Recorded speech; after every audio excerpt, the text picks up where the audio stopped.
క్రీస్తునందు ప్రియమైన సహోదరులారా, ప్రభువైన యేసుక్రీస్తు వారి ఘనమైన ఉన్నతమైన నామంలో ఈ పగటి వేళ మరి దైవ సేవకురాలు ప్రారంభ యొక్క జ్ఞాపకార్థ ఆదరణ కూడికకు కూడి వచ్చిన మీ అందరికీ ముందుగా ప్రత్యేకంగా తెలియపరుస్తున్నాము.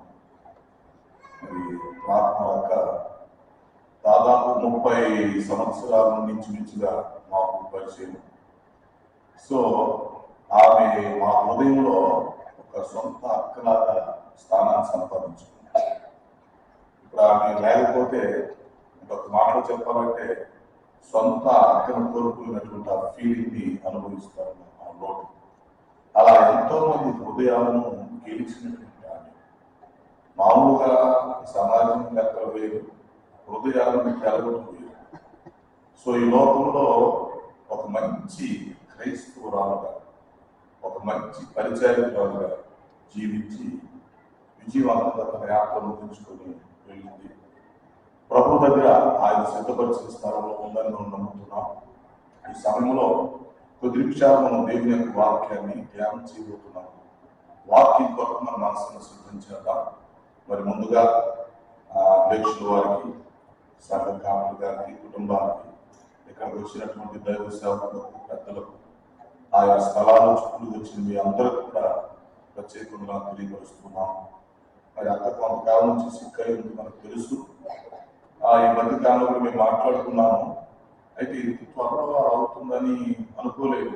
మొత్తాన్ని సిక్ అయింది కానీ ఇంకా కొంతకాలం ఉంటుంది అనుకున్నాం. కానీ ప్రభుత్వం అనుకుని వెళ్ళిపోయారు. సో ఈ సమయంలో అటు కుటుంబ ఆదరణ ప్లస్ దేవుని యొక్క వాక్యం ద్వారా మనమందరం ఆదరించబడటకు బలపరచబడటానికి మనం వచ్చాం. సో దాన్ని బట్టి దేవుని స్తుతి చెల్లిస్తున్నాం. కుటుంబ ఆదరణ కోసం మనం ప్రార్థన చేద్దాం. నేను ఫస్ట్ బ్యాప్టిస్ట్ చర్చిలో పాస్టర్గా వచ్చినప్పుడు పెట్టుకుంటులో అక్క వచ్చి నాకు టై ఇచ్చింది గిఫ్ట్గా. నువ్వు బ్యాప్టిస్ట్ చర్చిలో టై పెట్టకూడదు, టై పెట్టాలి. టై చేసినప్పుడల్లా అది గుర్తొచ్చింది అన్నమాట.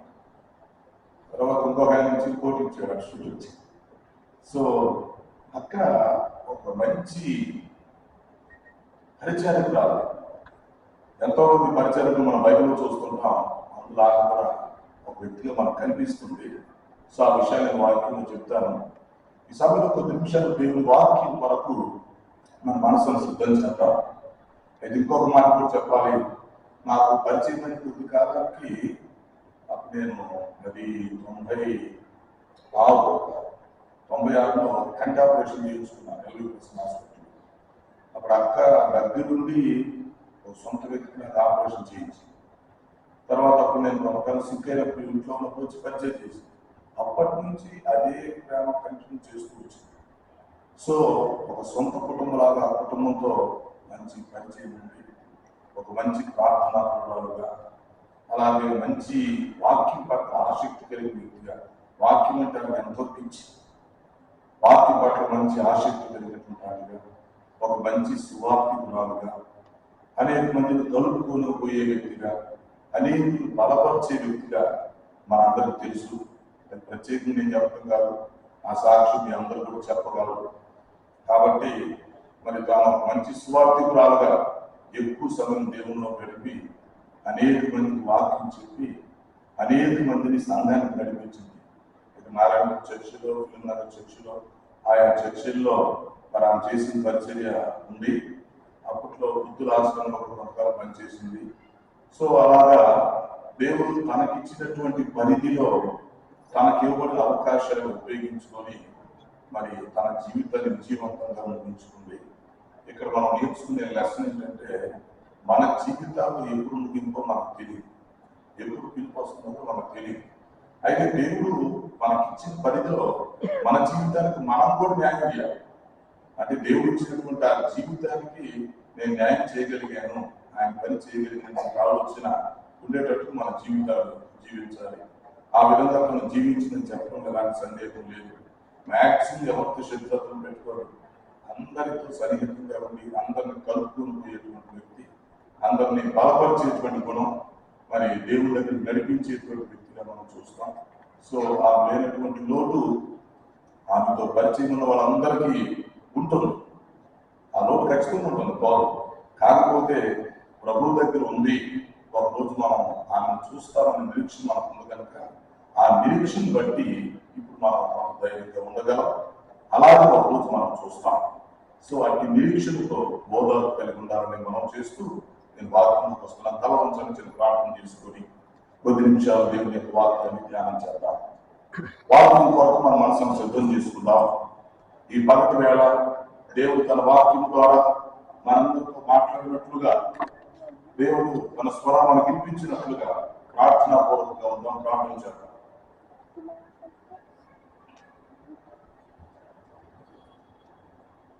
ప్రార్థన. పరిశుద్ధుడు అయిన మా తండ్రి, జీవాధిపతి, మీ ఘనమైన పాదాలకు స్తుతి స్తోత్రాలు చెల్లిస్తున్నాం. ఈ పగటి వేళ ఆయన రాకుమార్ యొక్క జ్ఞాపక ఆచరణలో మీ వాక్యం ధ్యానం చేయడానికి మీరు ఇచ్చిన ఈ అవకాశం వరకు ముందుగా చెల్లిస్తున్నాము. ఇంతవరకు ఆటల పరిచయంలో సాక్ష్యాలు ఆదరణ మాటల్లో నడిపిస్తూ వచ్చేది మీకు పొందనాలు. ఇప్పుడు వాక్య పరిచయంలో కూడా సహాయం చేయమని మనం చూస్తున్నాం. ఈ సమయంలో ప్రభువునందున్న మృతులు ధన్యులు ఈ అంశం గురించి కొంత మేము ధ్యానం చేయబోతున్నాం, ఆలోచించబోతున్నాం. మీరు బోధకులై మాకు బోధ చేయమని మనం చూస్తున్నాం. మీ దాసుని నన్ను బలపరిచి వాడుకోండి. రక్షణ లేని వారికి వారిని రక్షించండి. అలాగే రక్షణ పొందిన అందరం ఆదరణ కలిగి నిరీక్షణ కలిగి ఉండడానికి కృప చూపించండి. ఇప్పుడు మాకు అవసరమైన సందేశం దయచేసి మీరే మహిమ పొందమని యేసు పరిశుద్ధ నామములో అడుగుతున్నాను తండ్రి. ఆమేన్.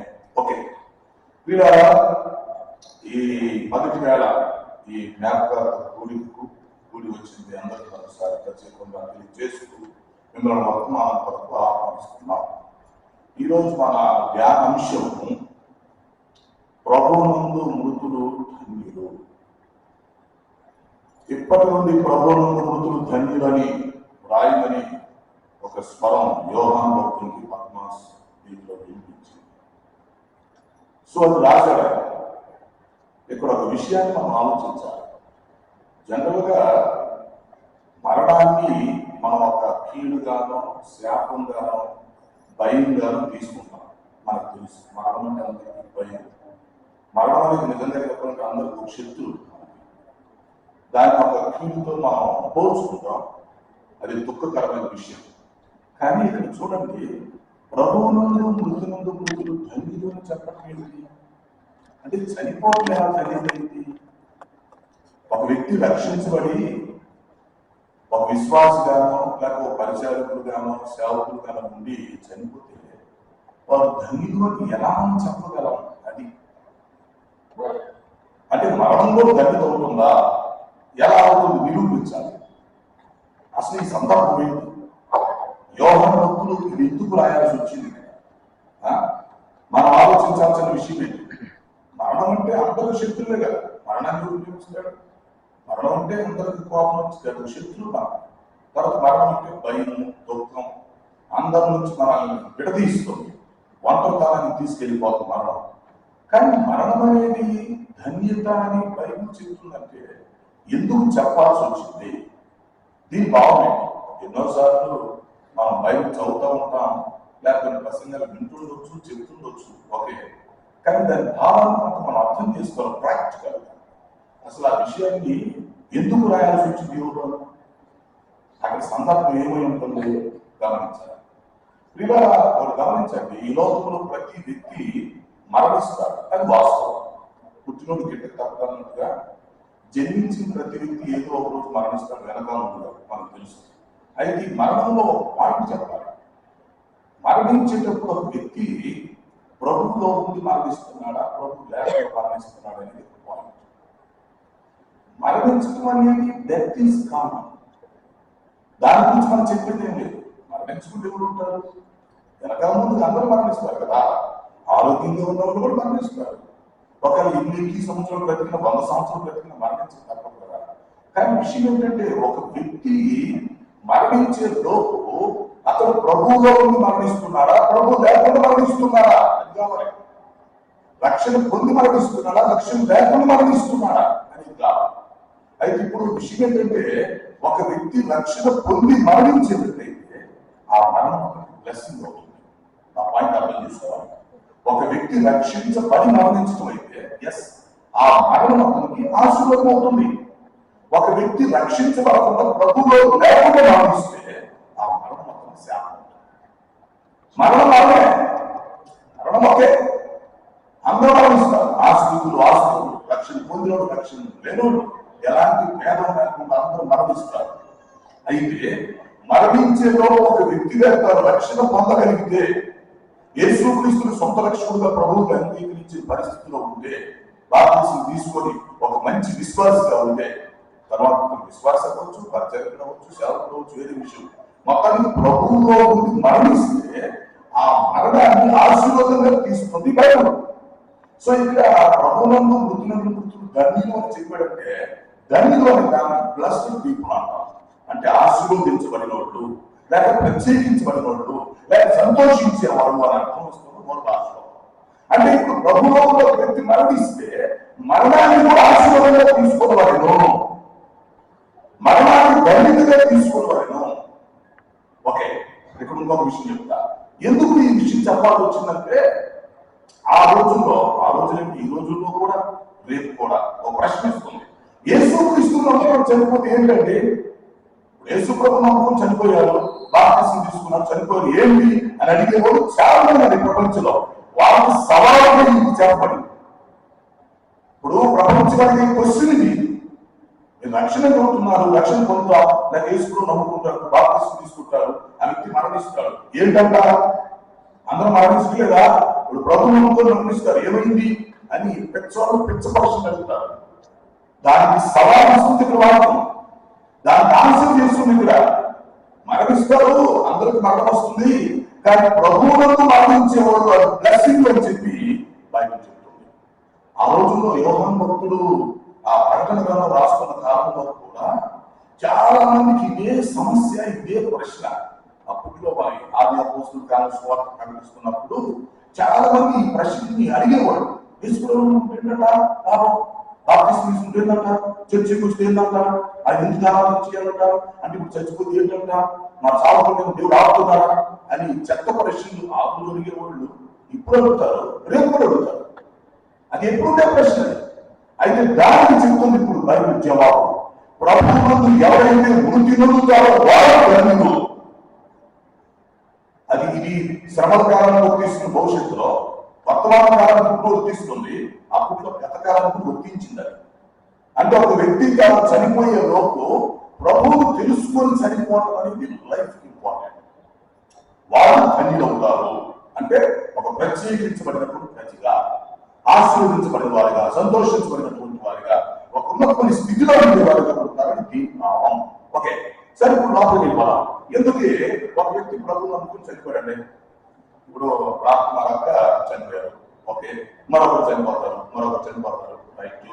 ఆ వ్యక్తి బ్రతకుండగా మంచి భక్తి చేసి చనిపోయారు, ప్రభువులో ఉండి చనిపోయారు, వాక్యం సరిగ్గా జీవించి చనిపోయారు. ఇప్పుడు ఏంటంట వాడు చేయాలి ఏంటి ఇప్పుడు ఉపయోగం? ఇప్పుడు చనిపోయినాక ఏం జరుగుతుంది? మరణం వచ్చింది కదా, మరణం ఆగలేదు కదా, వచ్చింది కదా, ఏంటి? ఓహో, ఇప్పుడు చెప్తా. ప్రభువులను మృతి నమ్మకం వల్ల వచ్చినటువంటి ఆశీర్వాదంలో చాలా విషయాలు ఉన్నాయి బైబిల్లో. అవన్నీ చెప్పడానికి సమయం అనుమతించదు, కానీ సింపుల్ 7 విషయాలు చెప్పి ముగిస్తాను. అవన్నీ ఇప్పుడు మీకు చెప్పలేము, ఈ సందర్భంలో కాదు. సో సమయాన్ని బట్టి, సందర్భాన్ని బట్టి, అవసరం బట్టి నేను గుర్తు చేస్తాను. ప్రభువులను మృతులు ధన్యులు అంటే దీన్ని మనం ఎట్లా వ్యాఖ్యానించాలి, ఎలా అర్థం చేసుకోవాలి, ఏమిటి ఆ ధన్యత? ఆ ధన్యతలో ఉన్నటువంటి విషయాలు ఏంటి? మరణాన్ని కూడా మనం ఎలా పాజిటివ్గా తీసుకోగలం, మరణాన్ని ఎలా ఆశీర్వాదంగా భావించగలం అనేది ఇక్కడ క్వశ్చన్. ఎస్, ఏంటో ఇప్పుడు చెప్తా. దిమ్మ తిరిగిపోవాలి భూలోకం. ప్రభువులో మరణిస్తే వాట్ ఈస్ దట్ స్పెషల్? ఇది ప్రపంచానికి తెలియపరచాలి.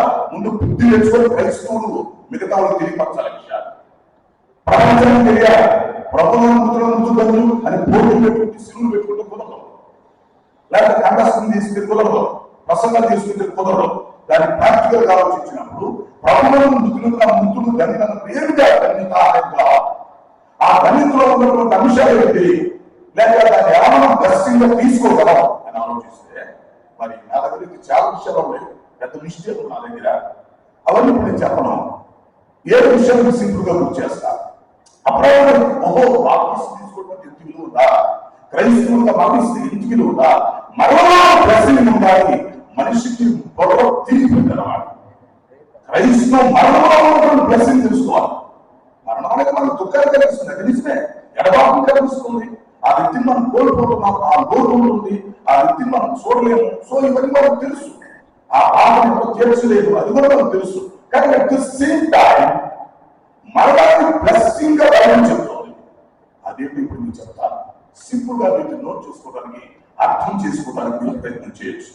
మృతులు ధన్యులు అన్నప్పుడు ఏంటి సార్ ధన్యత? ఇందులో ఉన్న విషయాలు ఏంటంటే నెంబర్ 1, మొట్టమొదటి విషయం ఏంటంటే అక్కడ చెప్పాడు, ఒకటి వారు తమ ప్రయాసలను మాని. నెంబర్ 1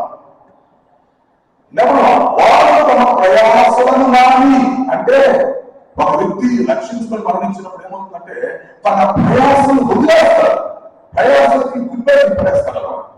ఈ లోకంలో ఎన్నో ప్రయాసం, మరి ఆర్థిక సంబంధమైన ప్రయాసాలు, ఆరోగ్య సంబంధమైన ప్రయాసాలు, లేకపోతే పనులు ప్రయత్నాలు, చాలా సిగ్గా ఇవ్వటం. ఈ లోకంలో ప్రతి మనిషి కూడా ఎంతో ప్రయాసపడుతుంటాడు. నెమ్మది లేని జీవితాలు, ఏదో బరువు మోస్తున్నట్టుగా, భారం మోస్తున్నట్టుగా ఫీల్ అవుతున్నాడు. ఆ విషయం అందరికీ తెలుసు, దాన్ని ఒప్పుకుంటాం. అయితే ఇప్పుడు ప్రభువులో ఎప్పుడైతే మనం నిద్రిస్తున్నామో మొట్టమొదటి ఏంటంటే మన ప్రయాసం మొత్తం ఆడేస్తాం. ఇప్పుడు కుమార్తె చాలా కాలం సిక్ అయింది, చాలా సఫర్ అయింది, అందుకోసం మేము ఆలోచన చేస్తా వచ్చాం. మరి హాస్పిటల్లో ఉంచితే ఒక వ్యక్తికి పెట్టి మరి కొంతకాలం ట్రీట్మెంట్ చేయించాలా, కొంతకాలం ఉంది అనుకున్నాం. ఆమె ఎంతో ప్రయాసపడతా ఉంది. సో మనిషికి రకరకాల ప్రయాసాలు ఉన్నాయి. అయితే ప్రభువులో ఆ నిద్రిస్తున్నప్పుడు ఏం జరుగుతుందంటే నెంబర్ 1 ఈ ప్రయాసం మొత్తం వదిలేస్తాడు. ప్రభువు నిద్రించిన వ్యక్తికి ఏ ప్రయాసం ఉంటుంది, ఏ ఆరాధన ఉంటుంది, ఏ ఆలోచన ఉంటుంది, ఏ సమస్య ఉంటుంది, ఏ శోధన ఉంటుంది, ఏ శ్రమ ఉంటుంది, నాకు ఏమి ఉండదు. ఒక రకం చెప్తే మరణం అనేది మనిషికి తన ప్రయాసం తీసుకురేస్తాం. దేవుని పిల్లల విషయంలో మన మరణాన్ని గురించి అట్లా పాజిటివ్ ఆలోచించాలి. అదే లోకస్తులు అనుకున్న వాళ్ళు నెగిటివ్ ఆలోచించక తప్పదు. ఎందుకంటే మరణం మాకు నష్టం కలిగిస్తుంది, కీడు కలిగిస్తుంది, దుఃఖాన్ని కలిగిస్తుంది, సంతోషం కలిగిస్తుంది అవిశ్వాసమైన వారికి. వారికి విశ్వాసమైన వారికి మరణం అనేది బ్లెస్సింగ్. నెంబర్ 1 వారు ప్రయాసం మానేటట్టుగా చేస్తారు. ఓకే. నెంబర్ 2 ప్రయాసం ఏమవుతారంట, విశ్రాంతిని తీసుకుంటున్నారు. అంటే ఇప్పుడు చనిపోయిన వ్యక్తి ప్రభువుల నుండి ఈ లోకం పెట్టి వెళ్ళిపోతే ఇక్కడ కన్ను మూసిన వెంటనే ప్రభు దూతలు వస్తారు, చక్కగా రిసీవ్ చేసుకుంటారు, ఊరేగించుకుంటూ తీసుకెళ్ళిపోతారు, పరదేశంలో ఉంచేస్తారు. రాకుడు వచ్చేందుకు వరకు కష్టంగా ఉంటారు. సూపర్. ఒక మినిస్టర్ గా తెచ్చుకోవాలి, అదే ప్రభుత్వం చనిపోతే దేవాలయం తీసుకెళ్ళిపోతారు. మినిస్టర్ గా తెచ్చుకోవాలి సార్, కోర్టు సంపాదించుకోవాలి, లేకపోతే జమీందారు దాచుకోవాలి, ఎవరు నా రోజు తెలుసుకొని ఒక నెల చూసుకుంటారు. కానీ దేవుళ్ళలో ఉన్న ఒక అడుగుతున్న వ్యక్తి, ఒక పేద వ్యక్తి, ఎవరైనా గుర్తించిన వ్యక్తి, ఒక వ్యక్తి ప్రభుత్వం చనిపోతే వెంటనే దేవుని యొక్క దూతలు వస్తారు. ఏం చేయాలి సబ్జెక్ట్ తీయాల్సిన పాటు ఏం చేయాలో ఈ దేవతలు గ్రూప్స్ ఉంటాయి, చాలా గ్రూప్స్ ఉంటాయి. అందులో గ్రూప్ ఏంటంటే చనిపోయిన తీసుకెళ్లే బ్యాచ్ అవుతుంది. యేసు ప్రభు నమ్ముకొని చనిపోయిన వ్యవహారం పట్టుకుంటే ఈ ప్రపంచంలో గొప్పగా దేవతలు వచ్చి ఆత్మను ఎంతో ఘనంగా వైభవంగా రిసీవ్ చేసుకొని ఊరేగించుకుంటా పరదేశంలోకి తీసుకెళ్ళి అక్కడ ఉంచుతారు. ఆ వ్యక్తి భూలోకంలో పేదవాడు ఉండొచ్చు, గుర్తింపు లేని వ్యక్తి ఉండొచ్చు, కానీ అక్కడ ప్రభుత్వం మరణిస్తే సూపర్ మ్యాన్. కాబట్టి ఏంటంటే నిత్య విశ్రాంతిలోకి వెళ్ళే పరిస్థితి చాలా మంది తెలియక నన్ను చచ్చిపోతే ఇంకేమన్నా బట్టలు బట్టలు పెట్టారు, పిచ్చి మాట చెప్తున్నారు. అవన్నీ పంచుకోకూడదు, అవన్నీ నిరాశాభావం చెప్పేవారా బైబుల్ దాన్ని ఒప్పుకోదు. బైబుల్ లెక్కలు వేరు. సో ఒకటి వాళ్ళ ప్రయాసం మానేస్తారు, ఒక పని అయిపోతుంది. రెండవది వాళ్ళు నిత్య విశ్రాంతిలో వెళ్ళిపోతారు. రెండవ వారం వచ్చేంత వరకు పరదేశంలో హ్యాపీ విశ్రాంతిలో ఉంటారు. వాడు యేసుప్రభు అసలు కొంత రక్షించబడినప్పుడు ఆయన చెప్పలేదా, రక్షించబడి పశ్చాత్తాపడినప్పుడు ఆయన మరణించే ముందు రిక్వెస్ట్ చేసుకున్నప్పుడు ఏం చెప్పాడు, నేడు నీవు నాతో పరదేశంలో ఉంటావు. సూపర్ కదా. అతడు చివరి రిక్వెస్ట్ చేసుకుంటాడు, మరణించాడు. Okay, so రక్షించబడ్డాడు. ప్రభు ఏం చేశాడు? అతనికి అష్యూరెన్స్ ఇచ్చాడు. వెంటనే అతను ఆత్మ పరదేశం అయిపోతుంది. అప్పటి నుంచి మనకి పరదేశం ఉంది అనే పాయింట్ మనకు అర్థమైపోయింది. సో ఇప్పుడు ప్రభుత్వంలో మనం అందరం మరణిస్తే చక్కగా పరదేశంలో వెళ్ళి విశ్రాంతి తీసుకుంటారు. రాత్రి వచ్చేంత వరకు విశ్రాంతితో ఉంటారు. ఎంత గొప్ప విషయం. అందుకని భూలోకంలో ఉండగానే బాప్తిసం తీసుకోకుండా చచ్చిపోకూడదు. అది జీవితానికి అపచారమైంది, అన్యాయమైంది. నువ్వు ప్రభువులో ఉండాలి, సంఘానికి రావాలి, ఆరాధన చేసే వ్యక్తిగా ఉండాలి, బాప్తిసం తీసుకోవాలా. పెచ్చగా ఉంటే చస్తే దేని పని కాకుండా పోతాం. కనుక ఒక గొప్ప జీవితం కలిగి ఉండాలి. ఏదో ఈ జీవితం గొప్ప కాదు, దీని గొప్ప జీవితం ఉందో అది తెలుసుకోవాలి. మనకు అర్థమయ్యే భాషలో చెప్పాలంటే. కాబట్టి మొదటి ప్రయాసం వెళ్ళిపోతుంది, రెండోదేమో విశ్రాంతి వచ్చేస్తుంది. నెంబర్ 3 ఏంటంటే మన గొప్ప విషయము, ఎవరైతే ప్రభువుల నుండి మృతి చెందుతున్నారో ఒక రోజు ఎంత అద్భుతమైన విషయం ఇది. వాళ్ళ నుంచి చనిపోయేది చెప్పకూడదు, వాళ్ళ నుంచి లేదండి అనకూడదు, లేదని చెప్తే ఆ వ్యక్తి మళ్ళీ బ్రతుకుతాడు, మళ్ళీ ఆ వ్యక్తి మీద వాళ్ళు వస్తాడు. ఆ విషయం చూస్తారా? యోహాను సువార్త 11:20 చూడవచ్చు. అంటే కూడా ప్రభువుల మృతులు బ్రతుకుతున్నారు. అందుకని ప్రభువుల మృతులు ధైర్యంగా ఉంటారు. ఎందుకంటే బ్రతుకుతున్నారు. ఇప్పుడు చచ్చినోడి కట్టే బ్రతకలేదనుకోండి, ఇంకా అదే ఎందుకైంది? అదే స్పెషల్ అయింది. ఎందుకు ప్రవేశిస్తున్నావా అంటే చనిపోయిన వ్యక్తి ప్రభువులో చనిపోతే అతను బ్రతుకుతాడు. యోహాను సువార్త 11:20 ఏం చెప్తుంది? ప్రపంచాన్ని ఛాలెంజ్ చేసి చెప్తుంది. ఏం చెప్తుంది? అందుకు యేసు పునరుద్ధానము జీవము నేనే, నా యందు విశ్వాసం ఉంచిన వారు చనిపోయినప్పుడు బ్రతుకుతారు. ఎవరైతే నా యందు విశ్వాసం చనిపోతారో వారు బ్రతుకుతారు. బ్రతికిన విశ్వాసం ఉంచి వాళ్ళని చనిపోతారు. ఈ ప్రపంచంలో అంత నిరీక్షణ ఎవరు ఉంది? అది క్రైస్తవ్యంలో మనం చూస్తాం, అది బైబిల్లో చూస్తాం, అది రక్షణలో చూస్తాం. కనుక ప్రభువులో ఉన్న వ్యక్తి చిన్న వయసులో చనిపోవచ్చు, పెద్ద వయసులో చనిపోవచ్చు, లేదా సిగ్గా చనిపోవచ్చు. సో ఎన్ని రీజన్ ఏదో కారణంతో చనిపోవాలి. కానీ విషయం ఏంటంటే బ్రతుకుతారు, ప్రాక్టిక్ తీసుకోవాలి. ప్రభువులో ఉన్న మృతులు మళ్ళీ బ్రతుకుతున్నారు.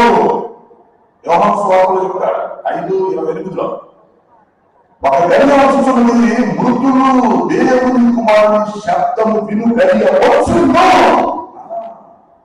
మృతులు దేవుని కుమారుని శబ్దాన్ని విని బయటకు వచ్చేస్తారు. ఎంత అద్భుతమైన విషయం అది. కాబట్టి పిల్లరా, తాత్కాలికంగా ప్రభువులో ఉన్న వ్యక్తి చనిపోతే మనకు దూరం అవ్వచ్చు, కనపడకపోవచ్చు, దుఃఖం ఉండవచ్చు, అందువల్ల ఓకే, దాన్ని మనం కావాలి, ఒప్పుకోవాలి. కానీ ఆ వ్యక్తికి లేదు అనే పాయింట్ లేదు. ఉన్నాడు. ఇప్పుడు కుమారక్క నాకు వస్తారు, కుమారక్క రాదు అంటే మీరే మీకే ఉంచారు అని బ్రతుకుతుంది.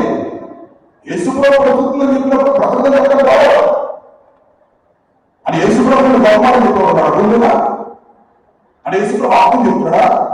నా ఎందుకు విశ్వాసం ఇచ్చిన వాళ్ళు చనిపోయినప్పుడు బ్రతుకుల్లో అంటే సార్. అందుకని ప్రభువులంతా మృతులు ఏమయ్యారు? దాని ఎందుకు బతుకులేదు? రేపు వాళ్ళు చనిపోవడానికి ఏమవుతున్నారు? బ్రతుకుతున్నారు. బ్రతికే టైం వస్తుంది. ప్రభుత్వం రాకలు వచ్చినప్పుడు, మూడు దాన్ని గమనించినప్పుడు మృతులు దేవుని కుమారుడు యొక్క శబ్దాన్ని విని బయటకు వచ్చేస్తారు. మృతులు జీవం వస్తుంది, బతుకుతారు. అందుకని వాళ్ళని ధన్యులుగా మనం పెంచుతాం. నెంబర్ 4, సరే బ్రతికే సార్ బాగా సార్, ఇంకా ఏంటి సార్ అంటే ఆ ప్రభునందు మృతులు ఎందుకు ధన్యులు అవుతున్నారంటే నెంబర్ 4, వీళ్ళు బ్రతికినాక ఏం చేస్తారంటే యేసు క్రీస్తు యొక్క ముఖ దర్శనం చేసుకుంటారు. బ్రతికినాక లేదా వాళ్ళు చనిపోయి ప్రభు దగ్గరికి వెళ్ళాక చేసుకున్నారు అనుకోండి, ప్రభు యొక్క ముఖ దర్శనం చేసుకునే భాగ్యం ప్రభు నుండి మృతి నుండి వారికి లభిస్తుంది. వెంటనే మీకు ఒక ప్రశ్న వస్తుంది, అదేంటి సార్ ఆ ముఖ దర్శనం అంటే అంత ఇంపార్టెంట్ ఏంటి? ముఖ దర్శనం చేసుకోవడం కూడా ఒక బ్లెస్సింగ్, లేకపోతే మళ్ళీ దాని ఏదైనా మరణం ఉందా? ఎస్, సూపర్ మరణం ఉంది.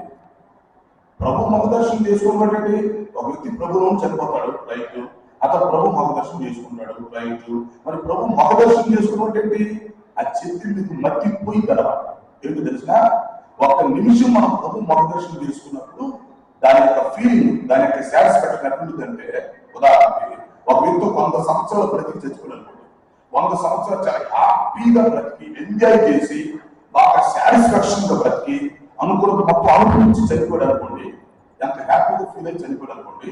ఓకే, ఒకసారి ప్రభు ముఖ దర్శనం చేసుకుంటే దట్ ఈజ్ ఈక్వల్ దాని వాల్యూ ఎంత ఉందంటే, ఈ వ్యక్తి బ్రతికిన 100 సంవత్సరాలు మొత్తం ఎంత ఎంజాయ్ చేశాడో ఒక నిమిషం ఆయన ముఖ దర్శనం చేసుకుంటే అంత ఎంజాయ్ ఉంటుంది.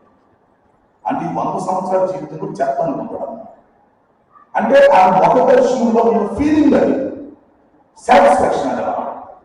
అంటే 100 సంవత్సరాలు ఎవరో సంతోషం ఉండడం, ఒకవేళ సంతోషంగా ఉన్నప్పటికీ ప్రభువులో నిద్రించిన వ్యక్తి ఆయన ముఖ దర్శనం చేసుకున్నప్పుడు తాను బ్రతికిన జీవితం కంటే ఎక్కువ సాటిస్ఫాక్షన్ అనుభవిస్తాడు. ఇంతలోపు మనం ఆలోచించాం, ఏదో చెప్పుకునేపోతుంది ఉదాహరణ. దేవుని వాక్యాన్ని ఎప్పుడు ప్రాక్టికల్ గా ఆలోచించాలా, దాన్ని అర్థం చేసుకోవాలి. సో ఆ ముఖ దర్శనంలో అంత గొప్ప ఇప్పుడు ఒక వ్యక్తి ప్రభులో మరణించారు. ఓకే, ఆయన ముఖ దర్శనం చేసుకున్నారు, అయిపోయింది. ఇప్పుడు ప్రభు అమ్మా మరమ్మా ఒక 10 సంవత్సరాలు మరి భూలోకం టైం ఇస్తున్నావు, వెళ్ళమ్మా, నీకోసం చాలా మంది వెయిట్ చేస్తున్నారు, చాలా మంది నిన్ను చూడాలనుకుంటున్నారు అంటే ఆమె రాదు. ఎందుకు రాదంటే ఆమె జీవితంతో అది పోల్చుకున్నప్పుడు ప్రభు దయచేసి అక్కడికి వెళ్ళమని మాత్రం చెప్పబోతున్నాయి. ఆ భూలోకానికి వెళ్ళాలయ్యా, మళ్ళీ అదొక చెత్తకుండేయ్యా వెళ్ళమంటారు. అంటే ప్రభు ముఖ దర్శనం చేసుకున్నాక మనకు వచ్చే సెన్స్, ఆ ఫీలింగ్ ఏంటంటే ఈ భూగ్రహం అంతా చెత్తకుండీలా కనిపించింది. అది ఇప్పుడు మనకు తెలియదు, ఇప్పుడు మనకు థియరీలో తెలియదు, ప్రాక్టికల్ గా కూడా మనకు తెలియదు ఇప్పుడు. కానీ ఆ టైం వచ్చినప్పుడు అది తెలిసింది.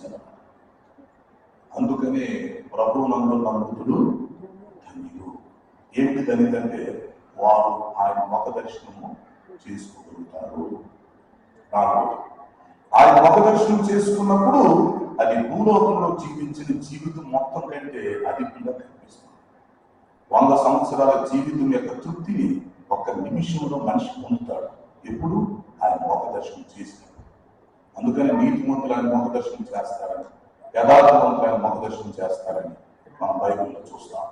కాబట్టి ద్వారా ఆ ప్రభువులో మరణించడం అంటే ఒక రకం సో గ్రేట్. ఈ తాత్కాలిక దుఃఖాన్ని మనం కొంచెం పక్కన పెట్టేస్తే బైబుల్గా అర్థం చేసుకోగలిగితే, విశ్వాసగా ఉండి ఆలోచించగలిగితే ఈ విషయాలు మనకు అర్థమవుతాయి.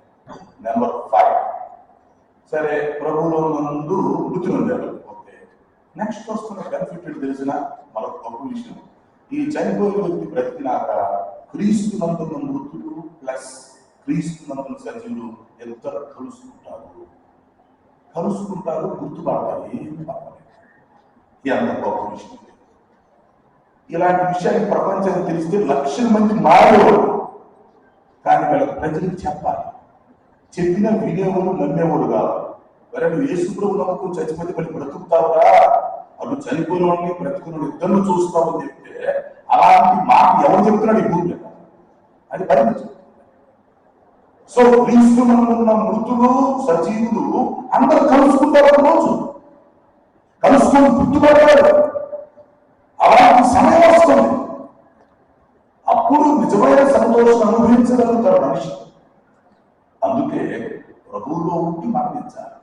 పుట్టడం క్రైస్తవ కుటుంబంలో పుట్టినా, అన్యుల కుటుంబంలో పుట్టినా, నాస్తికుల కుటుంబంలో పుట్టిన తర్వాత సంగతి. కానీ చనిపోయే లోపు ప్రభువులో ఉండి చనిపోవడం జీవితానికి గొప్పతనం. ప్రభువులో చనిపోతే ఆ జన్మ వేస్ట్, ఆ లైఫ్ వేస్ట్. అది వాళ్ళు ఒప్పుకోకపోవచ్చు, యాక్సెప్ట్ చేయకపోవచ్చు. ఓకే, కానీ చనిపోయిన వాళ్ళకి తెలిసింది, అది వాస్తవం సంగతి తెలిసింది. కాబట్టి మరి కుమారత్వంలో మంచి సువార్త తిరిగి ఎంతో మంది ప్రభువుకు పరిచయం చేసింది, ప్రభు దగ్గరికి తీసుకొచ్చింది, ప్రభు దగ్గరికి నడిపించింది, ఎంతో మందిని బాధపరిచింది. సో అందుకే ఈరోజు ధైర్యంగా మనం చెప్పగలుగుతున్నాం. ఆమెలో విశ్వాస కాకుండా చనిపోయింది అనుకోండి, దాని గురించి ఎవరు చెప్తాడు? ఒకవేళ వచ్చి ఆధారమాట చెప్పగలం, ఏదో సాక్ష్యాలు చెప్పగలం, కానీ వాక్యం ఇలా చెప్పలేంగా. వాక్యం ఇలా చెప్పాలంటే ఆ చనిపోయిన వ్యక్తి కూడా ఆ శక్తి ఉండాలి, ఆ స్థితిలో ఉండాలి. సో నెంబర్ 5, క్రీస్తులో ఉండి మృతి చెందితే వారు బ్రతికినాక అటు మృతులు సజీవులు ఇద్దరు కలుసుకుంటారు. కలుసుకునేటువంటి టైం వస్తుంది, గుర్తుపట్టే టైం వస్తుంది. ఇదేదో తీరి కాదు, సిద్ధాంతం కాదు, ఇది ఖచ్చితంగా జరుగుతుంది. అందుకనే ప్రభునందు ధన్యులు అని ఆయనకు ఆ రోజు ఆ స్వరం వినిపించింది. ఆ స్వరాన్ని పద్మాసతిలో రాశాడు. ఎందుకంటే చాలా మంది ప్రభువులో చనిపోతున్నారు, వాళ్ళ భవిష్యత్తు వాళ్ళకి తెలియదు. ఆయన బ్రతుకున్న వాళ్ళకి పిచ్చి పిచ్చి ప్రశ్నలు అడుగుతున్నారు. బాప్తిసం తీసుకున్నట్టుగా, ప్రార్థన చేసుకుంటున్నాడంటగా, దేవుడు మరణం నుంచి తప్పించొచ్చుగా, స్వస్థపరచొచ్చుగా, ఈ చెత్త క్వశ్చన్ ఎక్కువ. చెత్త క్వశ్చన్కి డీటెయిల్ ఆన్సర్ ఇస్తుంది బైబిల్. కాబట్టి మనుషులు తనకున్న అల్ప జ్ఞానంతో ఏదో చెప్తాడు, అది దేనికి పనికిరావు. కానీ దేవుని వాక్యం కాకపోదు. దేవునికి స్తోత్రాలు. వాక్యం ఎప్పటికీ వాక్యమే. వాక్యానికి ఉండే సత్తా, వాక్యానికి ఉన్న దమ్ము, వాక్యానికి ఉన్న వాక్యానికి ఉంటుంది.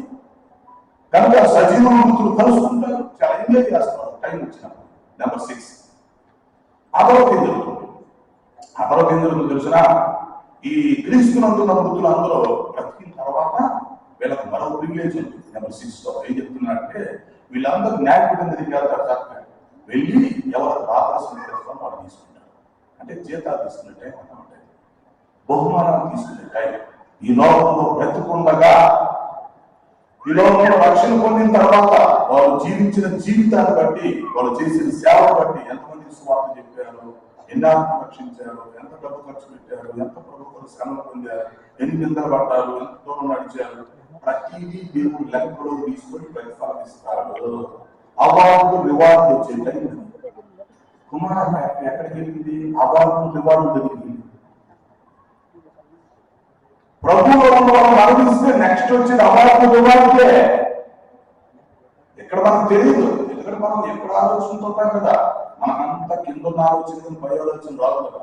పై ఆలోచన వస్తే తెలుస్తుంది విషయం. కాబట్టి వాక్యం ఏం చెబుతుంది? వారి క్రియలు వారి వెంట అక్కడే ఉంది కదా, వారి క్రియలు వారి వెంట అంటే ఎందుకు అర్థమైంది బ్రాకెట్ లో? వారి క్రియలు వారి వెంట పోతాయి అంటే, చనిపోయిన ప్రతి వ్యక్తి ప్రభు నమ్ముకున్నాకు వెళ్ళిపోతే వాళ్ళ క్రియలు బట్టి వాళ్ళకి ప్రతిఫలం వస్తుంది. అక్కడ వాళ్ళు బహుమానం తీసుకుంటారు. రోమపత్రిక 2:6 చెప్పినట్టు, రోమపత్రిక 2:6 దేవుడు వారి క్రియలు చొప్పున ప్రతి వారికి ప్రతిఫలం ఇచ్చింది. కాబట్టి మనం మరణించిన తర్వాత మట్టిలో కలిసిపోదాం అనుకోకాలండి. మరలా బ్రతకమా, చూడమా, అవన్నీ చిన్నపిల్లల ఆలోచన పక్కన పెట్టండి. అంచిది నాకు బైబుల్గా నమ్మండి. విశ్వాసులుగా ఉండండి. వాక్యం పట్ల అవగాహన కలిగి ఉండాలి. ఈ లోపల మనం మరణించిన తర్వాత ప్రతిఫలం తీసుకుంటాం. అందుకని బ్రతికుండగానే నువ్వు చేయగలిగిన మొత్తం నువ్వు చేయాలి. అందుకే ప్రసంగి అంటాడు, నీవు చనిపోయిన తర్వాత అక్కడ జ్ఞానమైన, ఉపాయమైన, పనేను ఉండదు. కాబట్టి నువ్వు బ్రతికుండగానే చేయగలిగినంత పని చెయ్యాలి. బ్రతికుండగానే నువ్వు చేయగలిగిన పని చేయాలి. నోరు మూసుకోదు. ఎందుకంటే చనిపోయినా పని లేదు, ఉపాయం లేదు, ఏమి ఉండదు. కాబట్టి ఇక్కడ ఉండగానే ప్రభువు కొరకు ఏం చేయగలమో అది చేస్తే దాని ప్రతిఫలం తీసుకుంటాం. అది నేను ఎవరి కాలం రక్షించుకుంటాను, అందుడుగా ఉన్న దేవుని రక్షించుకున్నాడు. ఈ రాష్ట్రంలో 2 రాష్ట్రాల కంటే 3,000 గ్రామాల్లో తిరిగి స్వార్థ ప్రకటించారు. ఇంటికి స్వార్థ చేశారు. ఒక్కరోజు 15,000 కిలోమీటర్లు నడిచి స్వార్థ చేశారు. సో నాకు నేను చేసిన దాన్ని బట్టి నాకు ఒక నిరీక్షణ ఉంది, దాని ప్రతిఫలం తీసుకుంటారా?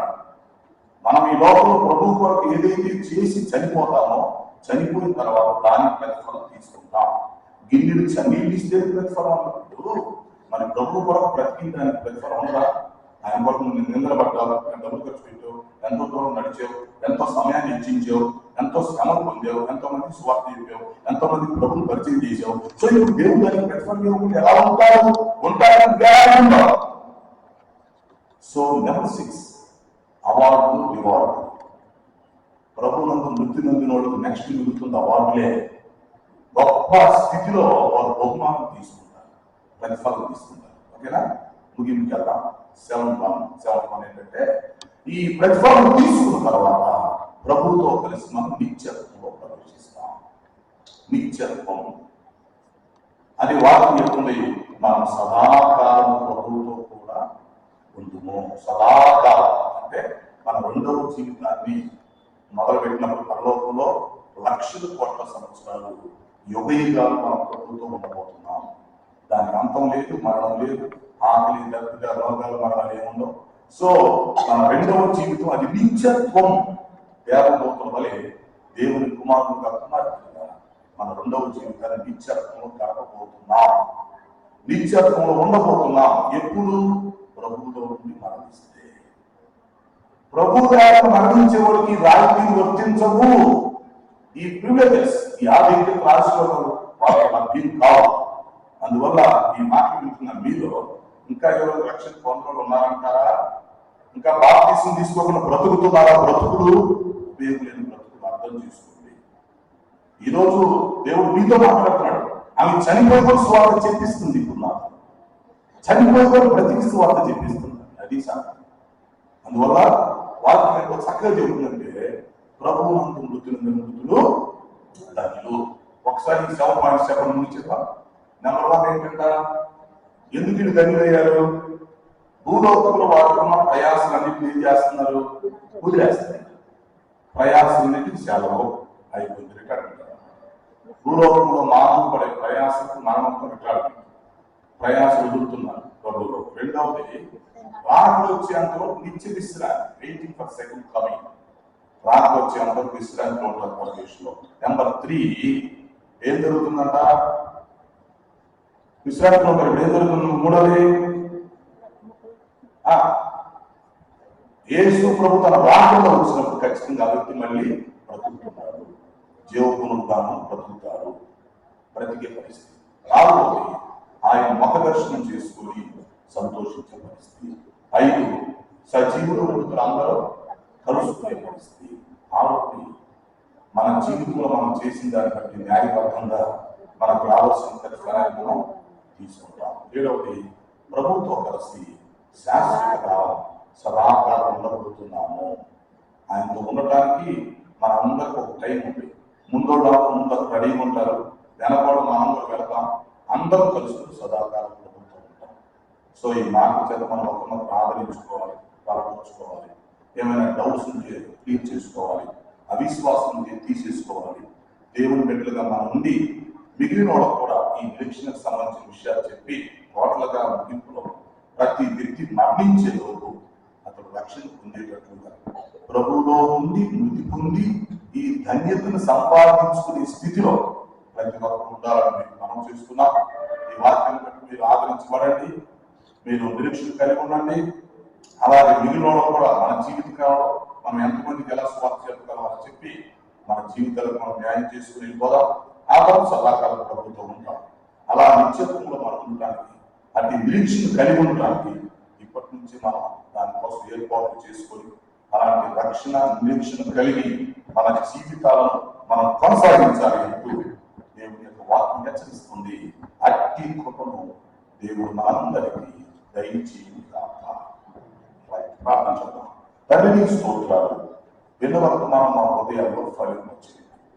ఆయన ప్రభువులో నుండి మృతి చెందితే ఆ మరణంలో ఉన్నటువంటి ధన్యత, ఆ ధన్యతలో ఉన్న కొన్ని విషయాలని నేను చూసే అవకాశం మాకు ఇచ్చినందుకు మీకు వందనాలు. ఈ వర్తమానం మా హృదయాల్లో ఫలించింది. కుటుంబాన్ని ఆదరించండి.